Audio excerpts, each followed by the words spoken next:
What's up and welcome back to my channel. I'm Diana and I'm the creator of Money Boss Mama, and I feel like I've been gone for a very long time. I went missing last week, but I am back, and what better way to come back than with a down payment fund update. So for those of you who have been following my journey, you know that I am trying to save $10,000 for a down payment on a duplex so that I can house hack.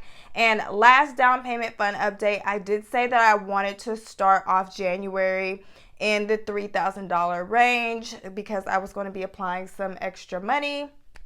So let's go ahead, dive in, and see how well I did. All right, so last week was payday week, and I do have an automatic contribution of $320 per paycheck. I get paid bi-weekly, so $640 per month being automatically contributed to my ally bucket for my down payment fund. And I am currently at $2,775. So yes, womp. I did not make it to $3,000 for the month of July. Well, going into the month of July with $3,000, but still, I'm pretty dang close to $3,000, and I'm pretty proud of myself for getting to this point and sticking with it. So I will take the $2,700, but that does mean next time I get paid, I will be in the $3,000 range. So right now I am 25% of the way there. I am feeling a lot better than where I was before, where it was just like I had $1,000 applied and I was feeling like it was going to take forever. I do think that when I get to about 40% of the way there, the motivation is just going to kick in, kind of like when with my debt-free journey. When you see your balance is so close to getting to zero, like you haul ass. You're going to start throwing nickels, dimes, and pennies towards that thing because you gathered that momentum. But the first part of every single financial goal is like the suckiest part, I feel, because you're literally starting from like ground zero. You're starting from nothing, and that's where I am with this savings goal. But my end target date is going to be the end of February, so February 28th of 2022. I am hoping to have the $10,000 and actually a little bit more than the $10,000 by that time, so that I can start the home buying process.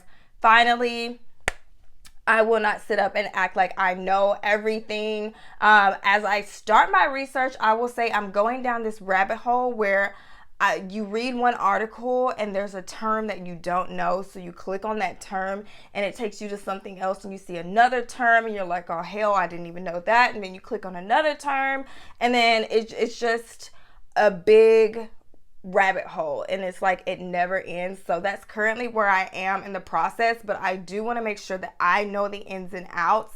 Of course, I want someone in my corner, like a real estate agent, to help me navigate the process, but I still want to know so that no one is trying to take advantage of me or pull a fast one over on me. And yes, I am going to be taking you ladies with me on this process, so send me good vibes, please, because I heard that buying a home was a really stressful process, and I don't doubt it.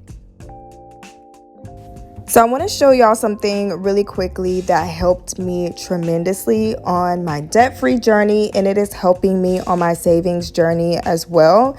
Here I created a little sheet or Excel spreadsheet. This is actually Google Sheets, and I have it calculating how much I need to contribute in order to reach my $10,000 goal by February. So I added in here how much I have left remaining on the goal. And then I put in my dates. That these are going to be my paydays. I'm paid every 2 weeks. So I could see, okay, by February, what would that leave me with, and kind of backtrack and see what I need to add to my savings account every time I get paid in order to make sure this goal has been hit. And so here I do have out on the side, like the child tax credit is coming July 15th. That's the start date on that. So I added out on the side when the child tax credit addition is going to be added into my savings contribution. So you'll see that here, as well as when the extra money should go through on the savings account. And I did realize that I'm going to have to do a PTO sellback at the end of the year in order to reach my goal. But one thing that I will do, I'll go in and let's say I'm going to choose this one right here and say I'm going to just contribute for 50. It will calculate and tell me how much I would be off if I do that. So I'm going to be off by like $25. So that lets me know, kind of work my numbers around to see what I need to contribute and by what date in order to make sure the goal is going to be reached.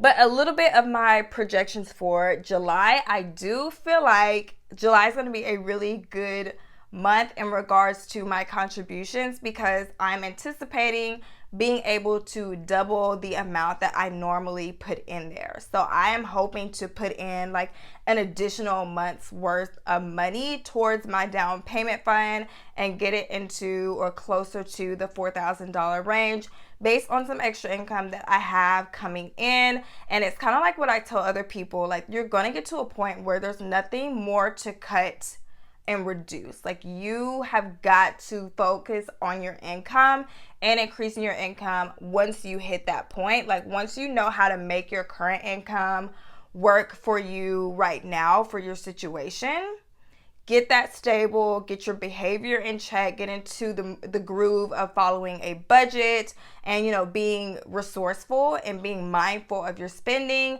Then you go to your income and you work on increasing your income because at that time, you have the discipline that you need. You have the financial literacy. You've proven to yourself that your money management skills are going to come in handy when you get your hands on this extra money so that this extra money you have bringing in is not going to the mall or in the hands of anyone else. It is actually going towards your goals and helping you to reach your goals faster. And so now that I have extra money coming in, at least for the month of July, I know that most of it, I have the discipline to apply most of it to my down payment fund. And a little bit of it is going to go to my daughter's back to school fund. I am going to do a video on that next. So be watching out for another video this week. Probably it's going to come the day after this one is posted about how I am budgeting for back to school. I do know we have, well, for us, we have about a month left, so I'm a little late to the game.